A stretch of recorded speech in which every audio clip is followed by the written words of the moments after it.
just really excited and proud for our team. I think we've been a consistent team that has played very well the whole year, and hats off to Northeastern for a battle. The defending champs have won 6 in a row, and they've kind of paved the way of showing us how to do that. And I believe it's our 4th or 5th title game, and we finally got one, so we were due.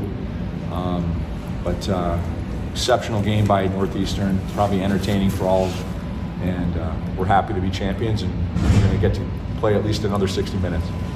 So that is the opening statement. Questions? The first 2 words for you, Tia Chan. Yeah, she's our goalie. Yeah, she's been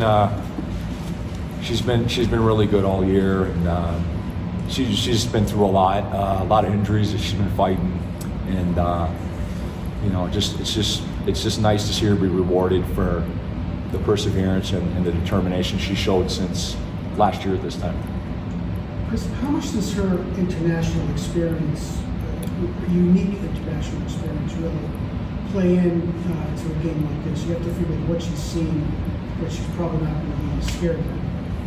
I think, yeah, any experience like that is going to help you grow and just be comfortable in the moment. And I thought she was, at the times where there was some pressure on us, she really just kind of, and she's done that all year, she just kind of settled things down for us and made a big save here and there. So, yeah, that experience is invaluable for her, and I think if she was up here talking, she'd probably say the same thing.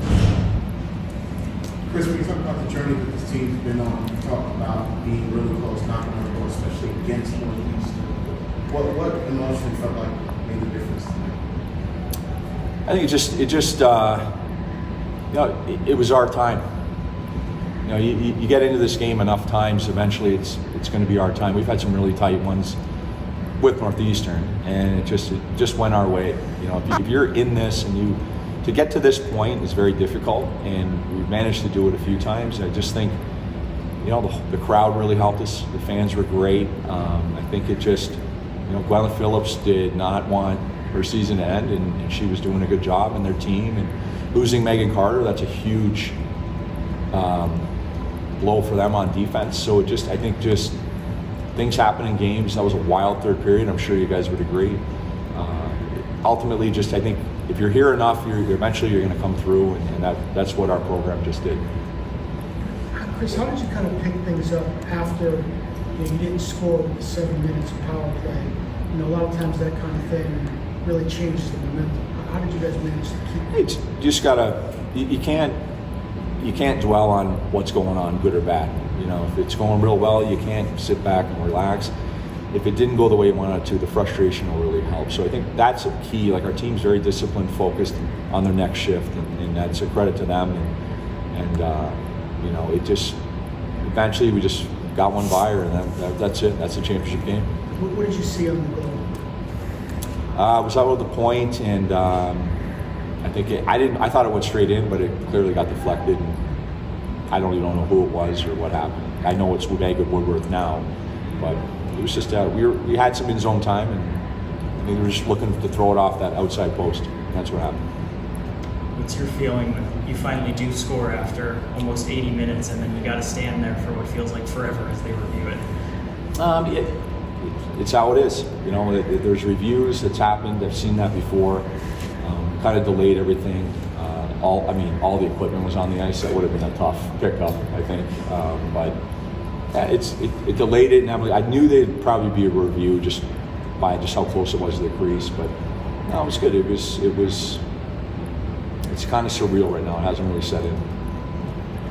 Then Ainsley, I think it was in overtime or late in the third period, she laid out, broke up that breakaway by Northeastern. Is that just the type of player that she is? Yeah, we have a lot of players like that. Ainsley has been a leader on and off the ice for quite some time here, and it's just exciting that we came out on top. Can you give us the Reader's Digest version of the pregame message, or what are you telling you're playing a team that's won this 6 times in a row? I think a few conversations this week, and it was more of just, hey, we have to you have to beat Northeastern. You don't have to win a championship. It's just more of just we played them before, and that's what it's going to be. So ultimately, we were consistent. We stayed within our game plan. There was probably some frustration after those power plays, but we didn't dwell on it. We just got back to work, and that's it. You just get back to work in anything, right? Life, just get back to work. You guys want to practice? No, okay. Yeah, right. So it carried the message, and they were consistent. Just couldn't be prouder to be their coach and be a part of it. Did it feel like, because it was Northeastern, that you finally slayed the dragon a little bit?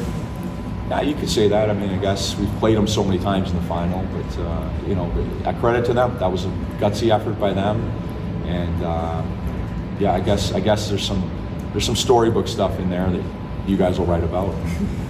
I'll probably read tomorrow. Please do. Oh, we love your articles, Dom.